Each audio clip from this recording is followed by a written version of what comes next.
عبادت کرتے ہوئے گزاری.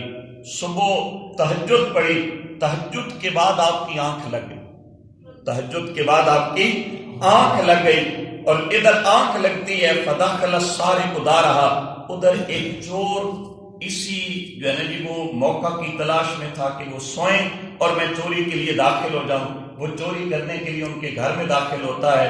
وَأَخَذَ ثِيَابَهَا، جو چیزیں کپڑے وغیرہ ملتے ہیں وہ لیتا ہے، اور پھر وَقَصَدَ الْبَابَ، دروازے کی طرف چل پڑتا ہے، چوری کر لیتا ہے، دروازے کی طرف چل پڑتا ہے. فَلَمْ يَهْتَدِ إِلَى الْبَابِ، ادھر دروازے کی طرف بڑھتا ہے، اسے دروازہ نظر نہیں آتا، اسے دروازہ نظر نہیں آتا.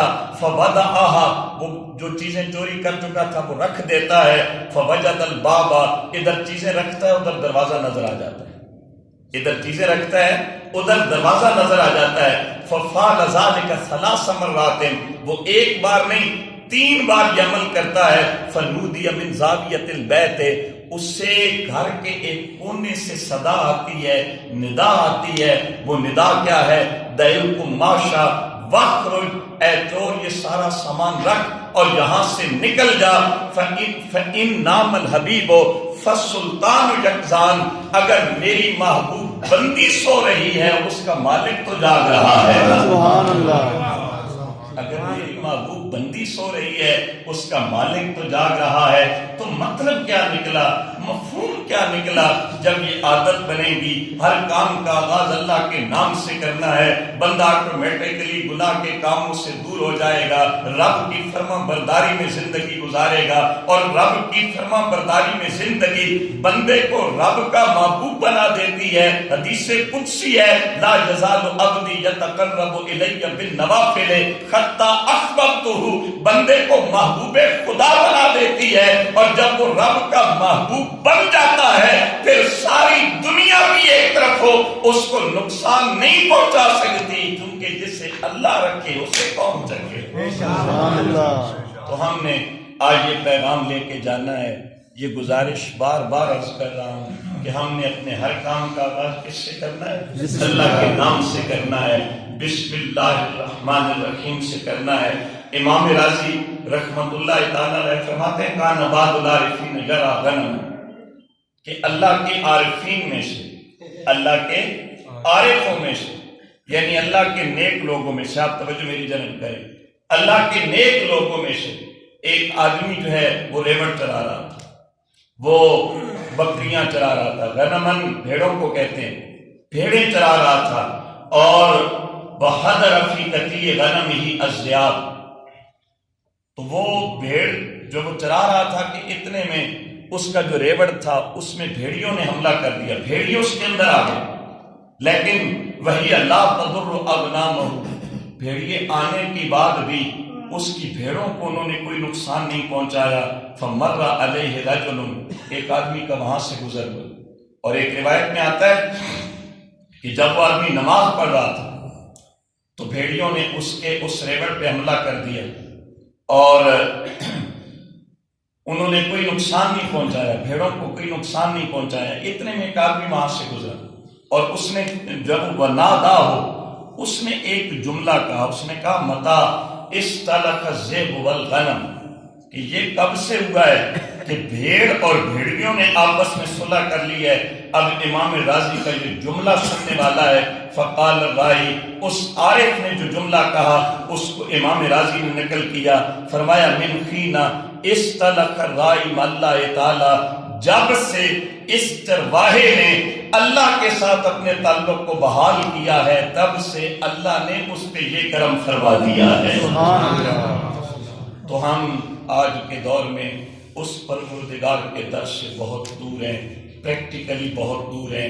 کہنے کی حد تک میں بھی بہت کچھ کہتا رہوں گا، سننے کی حد تک آپ بھی بہت کچھ سنتے رہیں گے، اور جب آپ کے کہنے کی باری بھی آئے گی تو آپ بھی بہت کچھ کہیں گے. لیکن دیکھا عمل جاتا ہے، عمل سے زندگی بنتی ہے، جنت بھی جہنم بھی. ورنہ یہ خاکی اپنی فطرت میں نہ نوری ہے نہ ناری ہے. آؤ دوستو، اسی پیغام کے ساتھ آج کی ان معلومات کو سمیٹ رہا ہوں.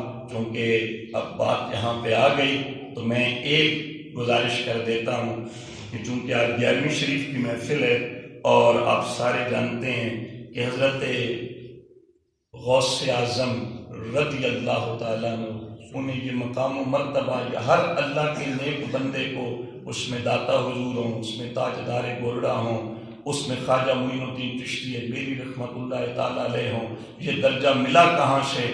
انہوں نے ساری زندگی رب کی، رب العالمین نے انہوں نے ان کی اس ادا کو قبول کر کے ان کو یہ درجہ عطا فرما دیا۔ سبحان اللہ۔ آپ اندازہ کریں کہ حضرت شیخ عبد القادر جیلانی رحمت اللہ تعالیٰ علیہ رضی اللہ تعالیٰ عنہ، آپ کے بارے میں آتا ہے جب محفل میں آتے تھے اور اگر جگہ نہ ہوتی تھی تو غیب سے ندا آتی تھی توسعوا لولی اللہ تعالی، کہ یہ کوئی عام بندہ نہیں، یہ اللہ کا ولی ہے، اس کے لیے جگہ کو وسیع کر دو۔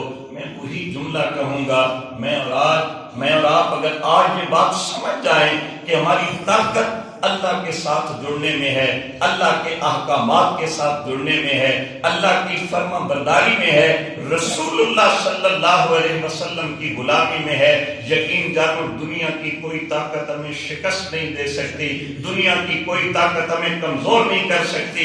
لیکن ہمارا المیہ یہ ہے کہ جب عمل کی بات آتی ہے، وہ خواہ اکانومک فیلڈ ہو، خواہ وہ پولیٹیکل فیلڈ ہو، خواہ وہ مذہبی میدان ہو، جب عمل کی بات آتی ہے ہم عمل کے میدان میں پیچھے رہ جاتے ہیں، ہمیں اپنی حکمتیں یاد آ جاتی ہیں، ہمیں اپنی برادریاں یاد آ جاتی ہیں، ہمیں اپنے دیگر معاملات یاد آ جاتے ہیں۔ یقین جانو یہ قرآن و حدیث کا پیغام ہے، میں کوئی پولیٹیکل سٹیٹمنٹ نہیں دے رہا، میں بسم اللہ الرحمن الرحیم کے دامن میں کھڑے ہو کے عرض کرنا چاہتا ہوں۔ اب ابھی وقار یہ قرآن و حدیث کا وعدہ ہے کہ جو اللہ رب العالمین اور اس کے رسول کے احکامات کے ساتھ جڑ جاتا ہے، رب العالمین اسے دارین کی سعادتیں عطا فرما دیتا ہے۔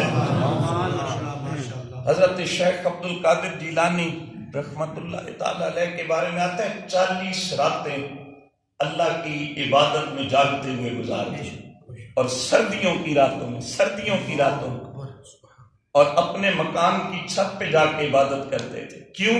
مجاہدہ نفس کر رہے تھے، خواہشات نفس کے خلاف جس کو رسول اللہ صلی اللہ علیہ وسلم نے جہاد اکبر قرار دیا وہ کر رہے تھے۔ روایت میں آتے ہیں 41ویں رات آئی اور آپ اپنے مکان کی سیڑھیاں، وہ پرانی سیڑھی وہ چل رہے تھے، ایک قدم ایک سیڑھی پہ ہے، دوسرا قدم اٹھاتے ہیں، دوسری سیڑھی پہ رکھتے ہیں، دل میں خواہش پیدا ہوتی ہے عبد القادر جیلانی 40 راتیں ہو گئیں تو سویا نہیں ہے، آج بھی تو نے عشاء کی نماز پڑھ لی ہے، تہجد کے وقت وتر بھی اللہ مجھے اور آپ کو بھی اسی وقت وتر پڑھنے کی توفیق عطا فرما دے۔ آمین۔ من یثق بالانتباہ فلیوتر بالتہجد، حضور نے فرمایا جس کو یقین ہو وہ تہجد کے وقت اٹھ کے رب کی بارگاہ میں تہجد کے نوافل پڑھے گا، اس کے لیے اچھا یہ ہے کہ وہ وتر کی نماز بھی تہجد کے ساتھ ادا کرے گا۔ تو اب اسی وقت جو بات عرض کر رہا ہوں بس اسی کو مکمل کرتا ہوں۔